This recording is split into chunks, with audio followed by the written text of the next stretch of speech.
the lady we have at home, she came in 2015. Wow.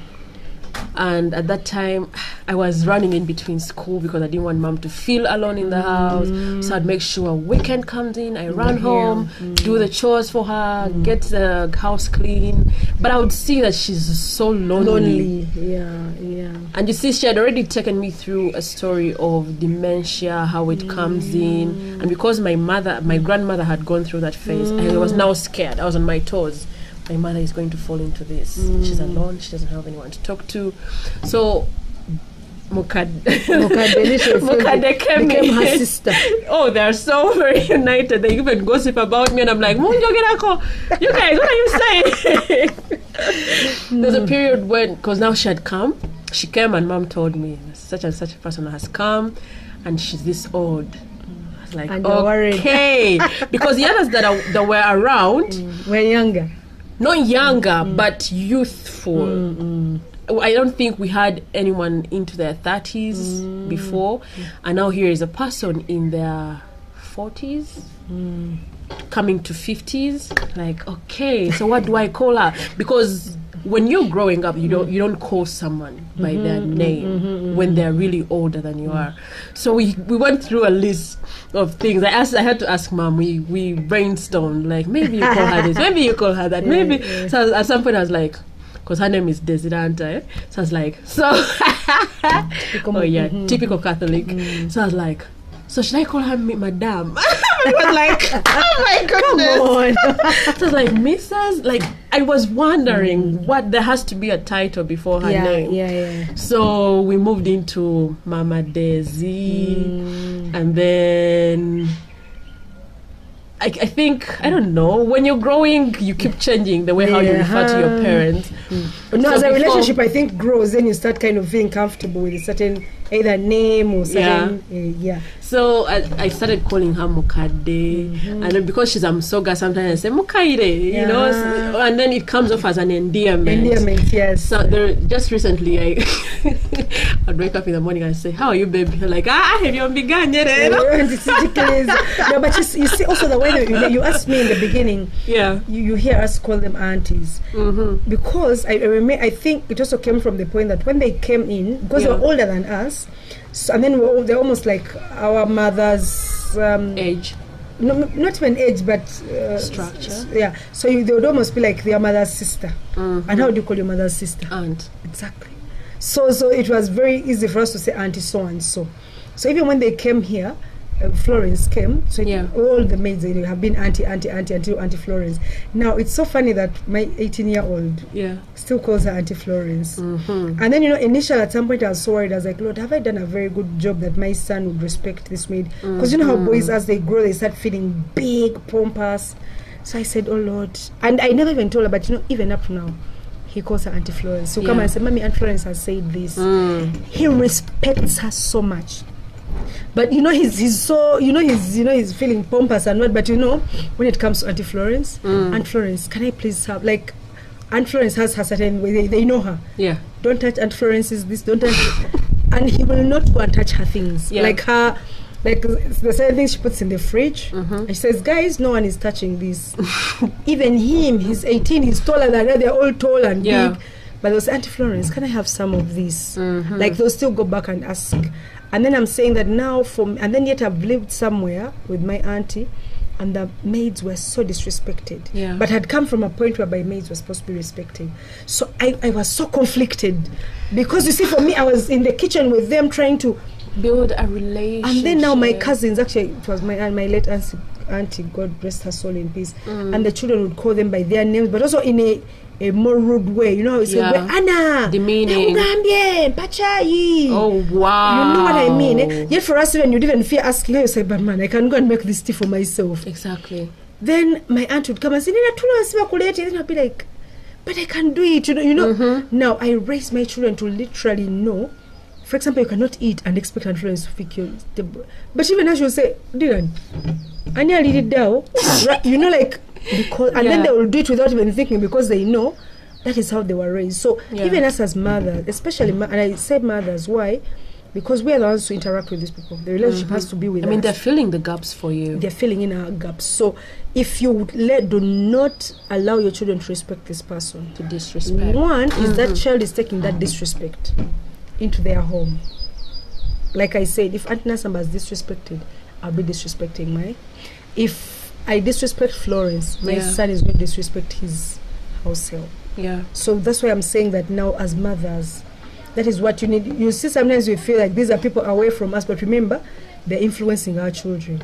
They're influencing everything around us. I mean, you're not there 24/7, and these people are the ones there. Exactly. So you hear someone, because most times actually we have discussions with her, with Florence, about like that picture that went around of a child being beaten. And she literally broke down and cried. Yeah. Because for her, she was like, who beats a child like this? Because she had understood what punishment is all about. Yeah. But then she also told me, like, because she had experienced something like that. And she was like, where I was. Sometimes a child would come to talk to you, but they had just beaten you. So she said, and you're already stressed as well. What would you do? You do the next best thing for you. Is be when you give violent, you vent it all out on the kid, an innocent kid. So even her now, she says, na here ajakwisa abantu bobi. So it even has to also protect them against our husbands. And I usually tell my friends, even at church, that you see, my husband right now, for example, when he has his ways to be done, many things are like this, my shoes, my what. Now that is what he'll take to the maid. Now you have to be the buffer in there, because Mama had already told me she hates being disrespected in public. Now for him, he'll tell it to her because you know what I mean. Yeah. Now I have to come and stand in as the buffer. So I say, whatever you want, please let me know, and then I'll tell. So for me, he will come, give me all the fire, then I pick the fire, and then I find a way of telling Aunt Florence that the other gami mukubire kungato. So we find a way of talking about it. Yeah. So I kind of protect her from that. Then also we'll have a conversation with her and say, Daddy doesn't like it when you do this or when this thing happens. So now she also starts learning him, but through me. Because of the way, vis-a-vis him, because for him when he's telling her, he'll not tell her, He didn't even have the conversation before. He doesn't even have the time. So, but now you realize that now even him, he's so comfortable with Aunt Florence that when you say, Florence maybe wants to leave, like he starts panicking. These children, this one, because we've actually now developed a relationship whereby we are so comfortable with her. We go to the village. Let me tell you this story. Every Christmas, we leave here on the 23rd of December, go to the village until around the 28th. Florence doesn't go for Christmas. And then initially, I told her, Florence, you have to go for Christmas. She said, but mami, wakatunalika one. Mwemugende munakoma home. I kept thinking, I'll go bring my cousin. She said, mommy, it's okay. I mean, she's also, right? She also doesn't trust anyone. You realize that now, like, she feels like this is her home. So literally we go, we get home and they're like, Panange, come, let's say. And we're like, Florence is home. Wow. Now we also have Amos, who is now that one, we've been with him, I think, for 5 years now. He also says, Aman Mugende, I'll stay with Auntie Florence. Let's stay, take care of them. When you guys come, we give them a 1 month off. And they go. You understand? Wow. Like, now who is that who doesn't want? Now Christmas, when sometimes we stay here, she says, Mommy, let me first have Christmas from here and then I go home. So to get to that level, really, it means that you need to do your part. I think 90% of the job is ours. Yeah, it is. It is ours as mothers and wives, and because we are the ones bringing these people in. The way how they work, it's just like my place of work. The way how I relate with the clients it's values from the company. Values of the company, but do I value the company? It comes from the relationship you've created with your employer. So it's the same thing here. When you're bringing a maid, remember she's coming from X, you're coming from A. Now these two things have to work. Yeah. But guess what? We have to play the biggest part. One, we are the adults most times. We're the adults in this relationship. Yeah. We're the ones who are more privileged. Even God the says, part of privilege. Every time He gives you privilege, it comes with a lot of responsibility. Yeah. So just because you have the money and you can pay 300,000 to a maid, and it doesn't give you the authority to start disrespecting her. I visited a friend. This thing has been on my chest for so long. I don't know. Was it the last time? I think the very first time I experienced it, I was like, I'll never return to these people's home. She was complaining about maids sitting on the couch and watching TV. And I'm like, these are stories I hear.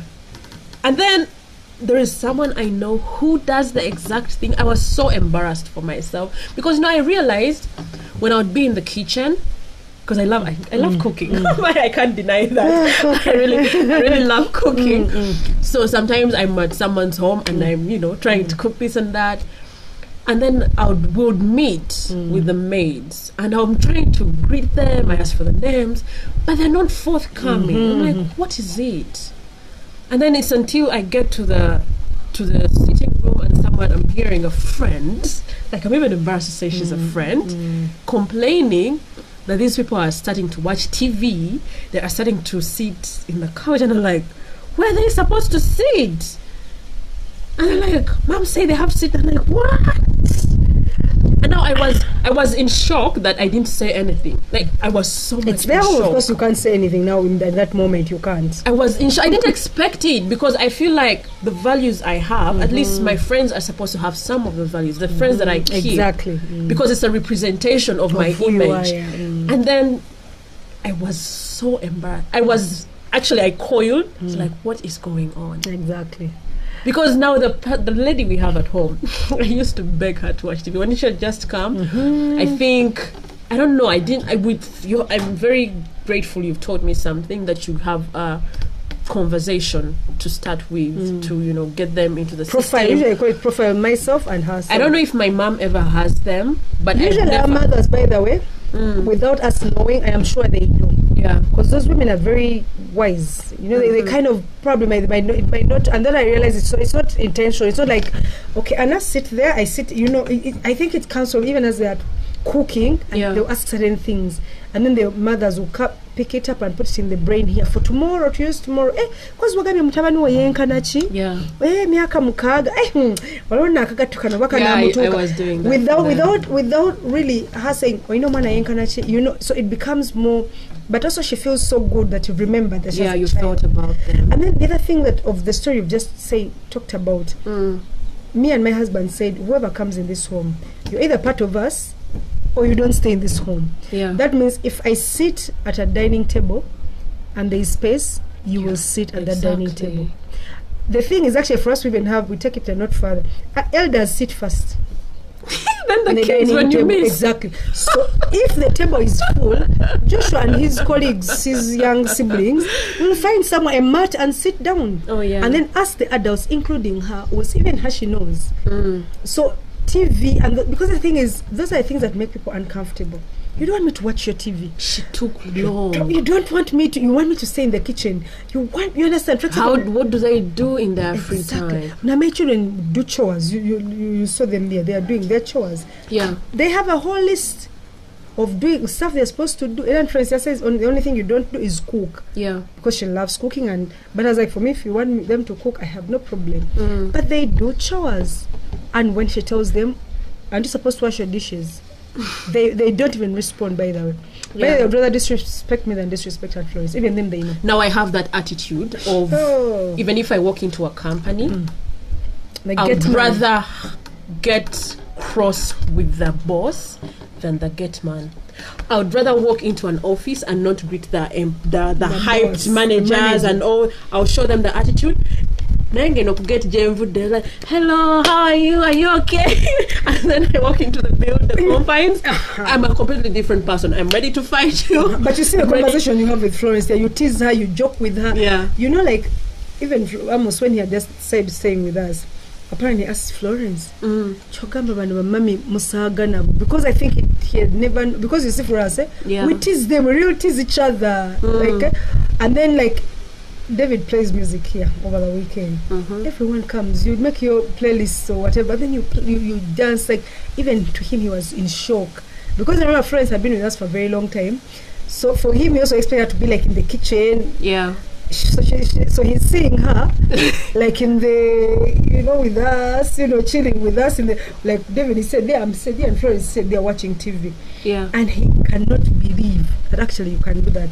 Then the other thing is, I remember that my grandmother once told me that if you, those things of saying, a maid doesn't get into my bedroom, like send you or whatever, says the most important thing you keep in your home are your children. If you can trust her with your children, really, these things of you understand what I mean, eh? So already for me, I'm one of those people. If I'm in my bedroom, she will, because she'll not sit on my bed and whatever, but she'll pull a chair and then we'll sit. Because when I give birth, Florence takes care of me. Where does she find me? In my bedroom. So what nonsense are you talking about? I'm not saying that she comes and cleans and does all these things. No. But if she's going to be in my home, and the thing is, we build that relationship and trust. That means that I don't even start thinking of, she might steal my husband. Yeah. I need to do my job as a wife to keep my man. So I cannot start. It's also dependent on your relationship with your spouse. That's what I'm saying. It's my job. If I have a man who is interested in maids, just by me making the maid not come into my bedroom, it doesn't stop them. Doesn't stop him, because you see, he can always come back at home and sit with. So that's what I'm saying. That you see, for me, I fight battles that I can win. I don't fight battles I can't win. He has his own. If man feels he wants to go with the maid, that's his prerogative, not mine. Yeah. So I cannot start putting that pressure on my maid, poor girl. And then you're busy thinking, if she comes and looks at my husband or sits in the chair there, then my husband will see the legs. That means you're the one. You sort your husband out. You have your own insecurities. You have your own insecurities. I don't put insecurities on my maid. So I am like, this is me. That's why I said in that conversation, I said, this is what I want. Yeah. This is what I don't want. So she knows clearly. I said, this is what Daddy Joshua wants. This is what Joshua doesn't want.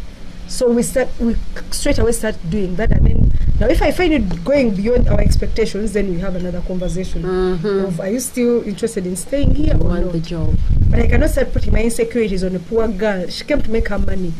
Of course, I'm not saying that there are girls who are out there to take other men. That's what I'm trying to say, that by the most of those people, you would have picked them out if you had that conversation. You would pick it up as you're having that conversation, by the way. Because you see, as they're talking, they will tell you. Within the first month, by the way, for me, I already know, by the way, this one. What are your values? This one. She will start lying to you things that are very, and I'm like, for me, if you start lying to me certain things, and you say things I don't just say away, like, Genda, we first have a conversation, even when I'm going to let you You need to know why. I need to let you know why. And then I'll say, if this doesn't stop, by the way, so if it happens elsewhere and you get into trouble, at least I've played my part, I have told you. So for me, I think really, when it comes to these things of maids and all those things, that I think we have, I say 90%, not even 70, 90% of the time, because it all starts with you. You lay the groundwork for this maid. You lay the groundwork of how they treat you and how you treat them. So it's not them, because for them, remember, they're coming from a timid point. So once they get in there, now you open yourself up, allow them to come in, be credible enough. Then you'll be able to have a relationship that is lasting. Thank you so much for being a part of this conversation. I hope there are people that are going to have to find transformation in the way how they carry on themselves around the house helps, the things they need to look into. Do you ever care about language?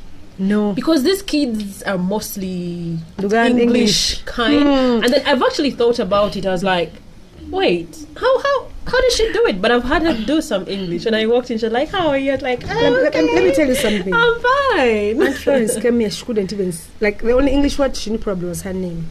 Oh yeah, Florence. You know what I mean? Florence, yeah. So, but I'm telling you that I don't mind any of that nonsense. Creed, religion, what you can be like I've worked with Hawa. She was a Muslim. Exactly. She's born again. Florence is born again. I've worked with Anglicans, Catholics.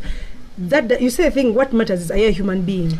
We start from that level. That's why I say I look at you as a human being first, who is in this position.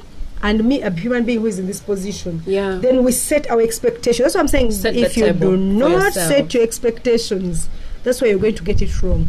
I need to know which religion are you? How do you pray? When do you pray? Because if you're telling me you're going to be praying on Monday when I'm going to work, you know what I mean? Now the thing is, if you don't set it up there, you'll be shocked. Monday the chick is dressing up to say I'm going to work. I mean, I'm going to pray. You're also dressing up to go to work.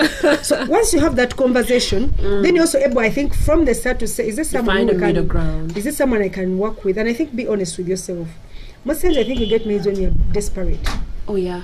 When I need a maid, let me tell you, when you get a maid, those are the maids that will go and burn your children. So the thing is, because you're also working under pressure. You're not in your right mind. Then also when you're making the decisions. Exactly, but then also how much are you paying them? You know, it's very, very unfair. I have a friend of mine who earns about almost 10 million. Yeah.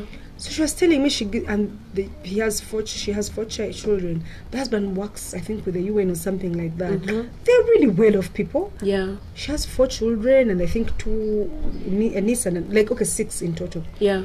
But they give this person, I think, 80,000, something like that.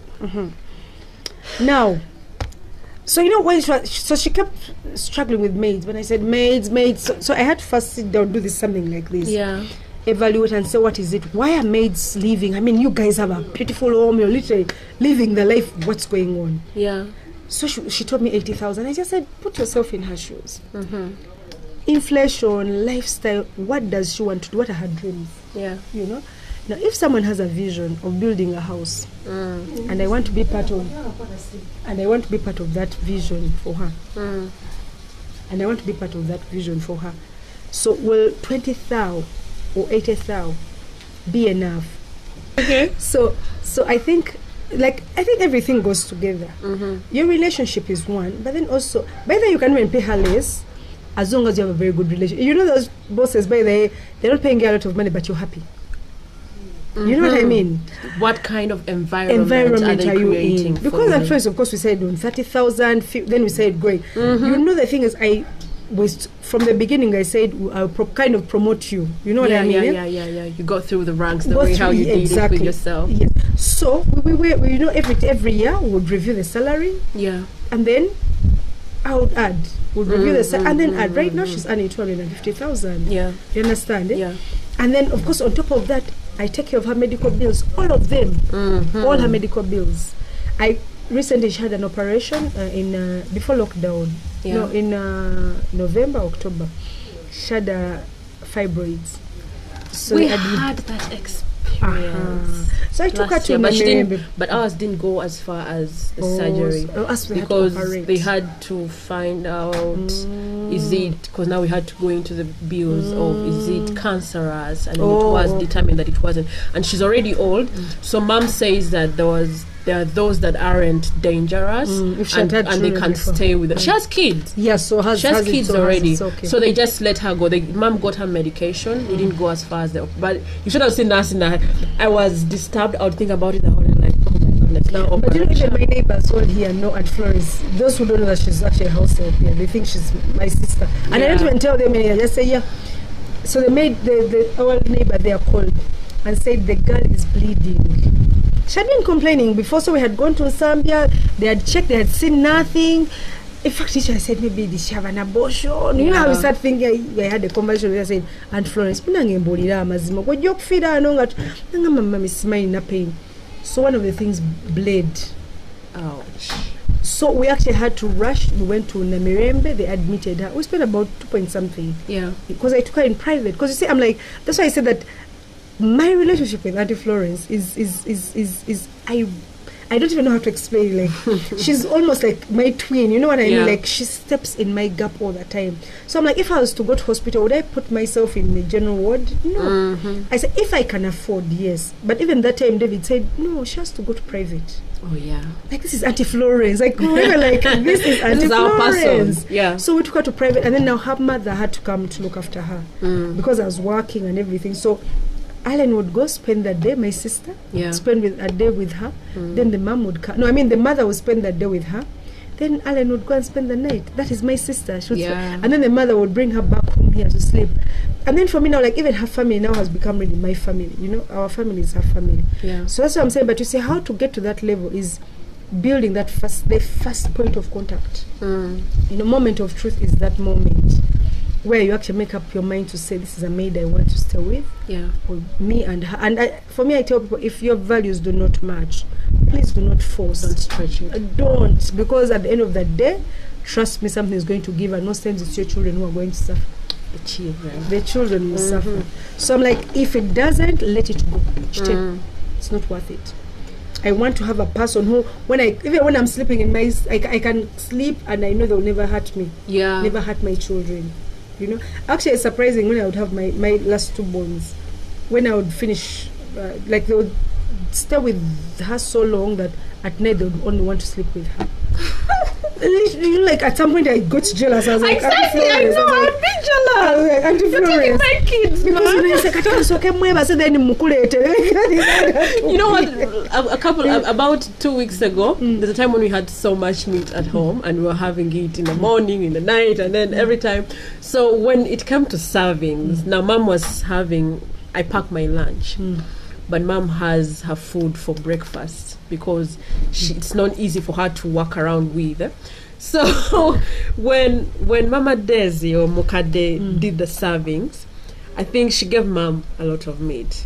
And then when she came back to pack my food, she realized my pieces were small. So she went to Mommy's plate, got the big meat and exchanged with a small one. So I wasn't there. I didn't know. And then I had them complaining in the morning. Mom was like, what are you guys doing? What have you planned? Would you? And I was like, so I asked Mama Des, I was like, what's going on? What has happened between the two of you? She just smelled like, oh, yeah, many plans there. You haven't done planning. So later on, I asked Mom, what is it? She explained. I was like, hey, you see, she has your back. Yeah. But you see, now for her to have your back like that, let me tell you, the weirdest thing is. But I mean, I feel like if it were me, yeah. I would have just packed because I don't know what has been in the saucepan. So even if they're small pieces, you wouldn't know they were bigger. Exactly, I wouldn't even. But you see now for her, and that's why I'm saying that the relationship gets to that level whereby now Florence, during school time, there are times when I'm not going to bring the kids home, so I get an Uber or something, or someone is dropping them. Yeah. By 6, she's calling you, Mommy, abana tebanatuka. Wow. Mommy, abana balirudawa. Like she literally starts panicking. Sometimes now Alan picks them. Yeah. Then maybe go passes home first. That's what. Then she will tell me, hey, Jenny, today I'm going home late. I'm going to do ABCD, but they'll shower from here, have dinner. I'll just take them home to sleep. Let me tell you, I'll find like 10 missed calls. Abana baliwa. Mommy, abana baliwa. Abana tebanatuka. And then like now the people who I'm usually with, I'm like, Jenny, that girl, like, actually now where I used to work in URA, some people usually ask me, oh, child in Auntie Florence, because that is how, you know, a child would be sick. We had a special guy. She would call Sembatia, and she would call me when they were at hospital. Said, Mommy, jango tusange one. IHK. Not even calling my mom. She just either call my mom when she's at IHK. Sembatia tuleso akubanja. But what they chitanda. Like, that is how it would. Like, she would not say, Mommy, jango tuchimenu. So literally I would just come say, Mommy, but what they chana? End up packing it there, you know, something like that. So, but really at the end of the day, the maid gives you what you give them 90% of the time. The energy you give out to the universe is what the universe gives you back. So if a maid is being nasty, mean, what? There's a chance that you are. First examine yourself and the people around, even your own children. If your child is disrespecting a maid and you do not rebuke them, remember this is what they're going to, even outside when they leave your home. It's going to sour your relationship.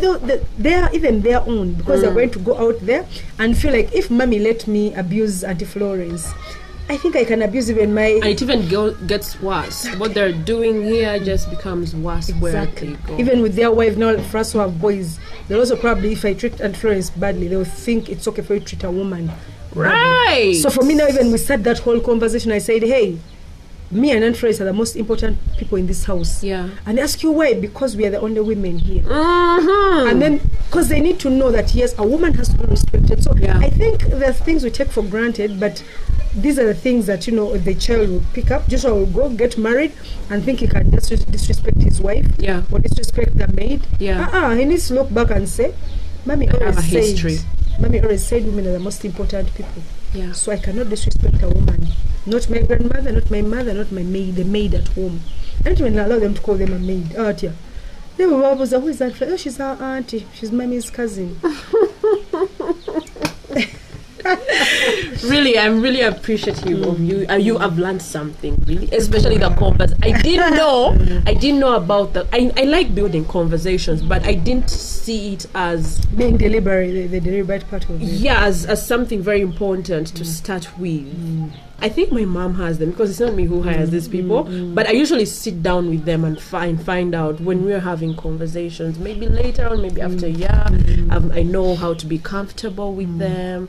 Like, hey, how many kids do you have? And then there's a time when I was doing something small for, I think, her daughter.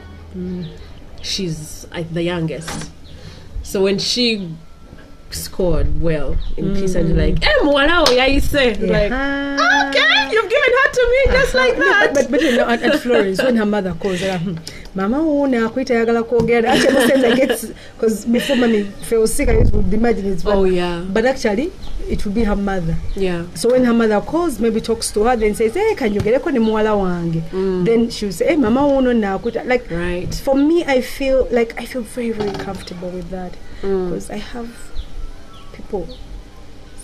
How do you maintain Auntie Florence? Someone even thought I give her like 1 million. I said no. She even said, "Mommy, try not saying didn't go kumsasula kat soko kolechino." Wow. You know, like recently now, of course, with Mommy's illness and what. Yeah. So of course, was struggling with money, and I was like, "Hey, we need money." She was like, "Mommy, dagali where they go." And by the way, let me tell you, I have a testimony. The testimony I gave in church. I don't know how my mother sleeps.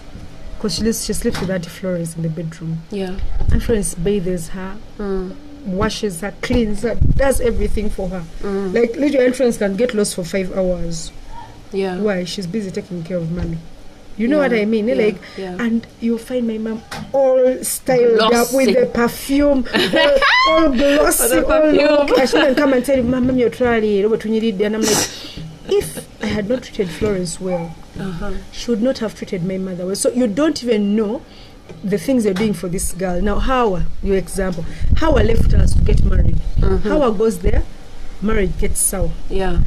I had stayed with her number. Then one time my mom is asking, but Hawa used to go and come and visit us, her sons. Because she left when I just same thing that Sarah does. You saw the pants I was wearing yesterday? Sarah. Really? Sarah. So she just came this year to visit. And it just confuses me. How did she guess my current size? Because I had last seen her in 2012, 8 years down the road, and she just guessed my size.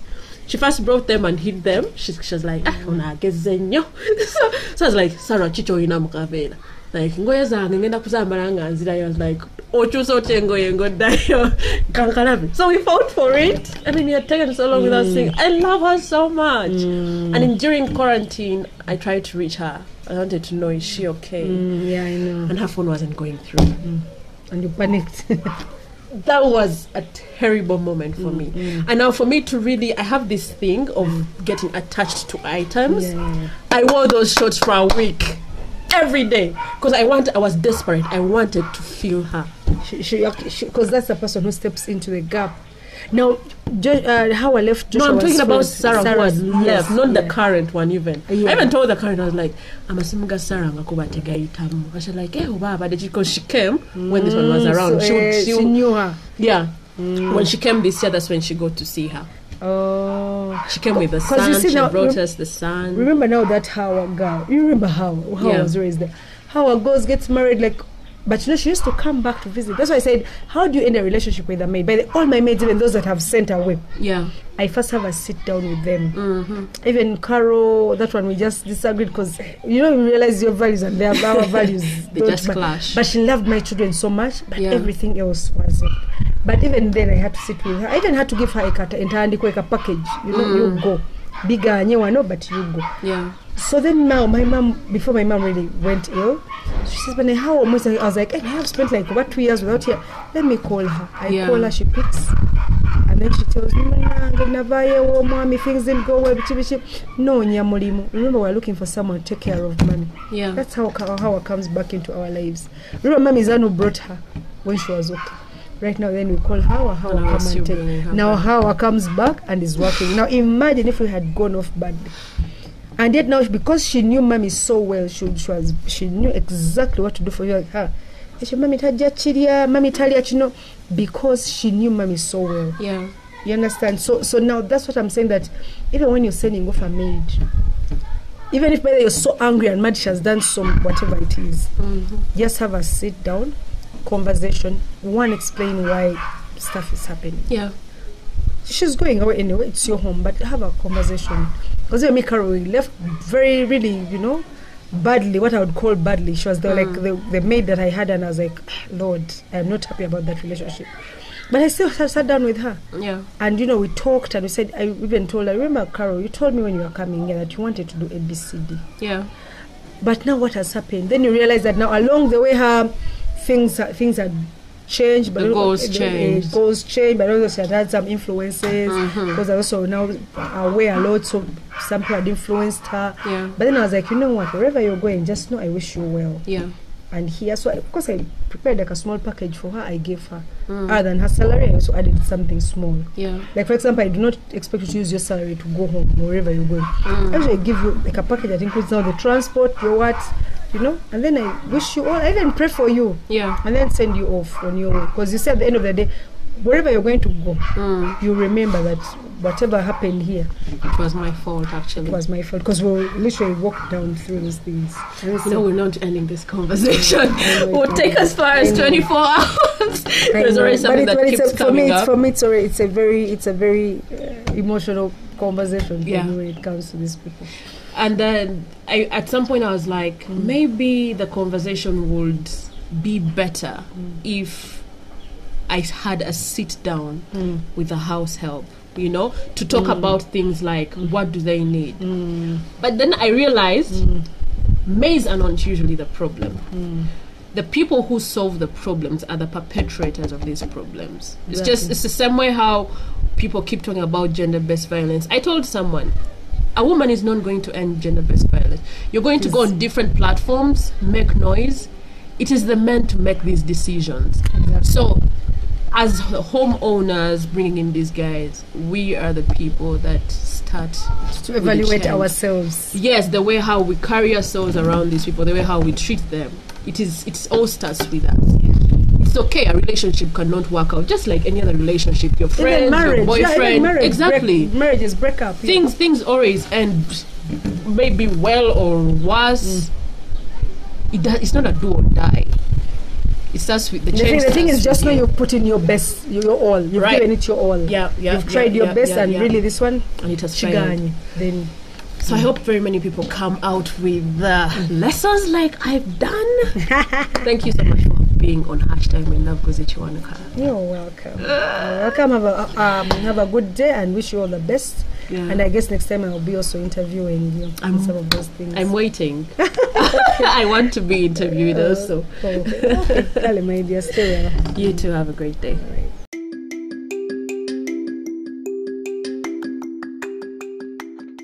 Shout out to Jennifer for joining me in this 3-part conversation. She is so humane. This is one conversation I've always wanted to have, and she has proved to be the best choice for it. Please don't let us come back here to have the same conversation, reminding you to treat your domestic workers with respect and utmost humanity. While the government reminds you to wash and sanitize your hands, remember, I repeat this, remember to sanitize your humanity. Don't forget to hit the subscribe button on whatever platform you're listening to this podcast from, so that you don't miss out on any episode. And also make sure that you follow the show on Facebook and Instagram. It's all at Hashtag When Love Goes Chiwanaka. Ciao, whatever. See you on the next episode.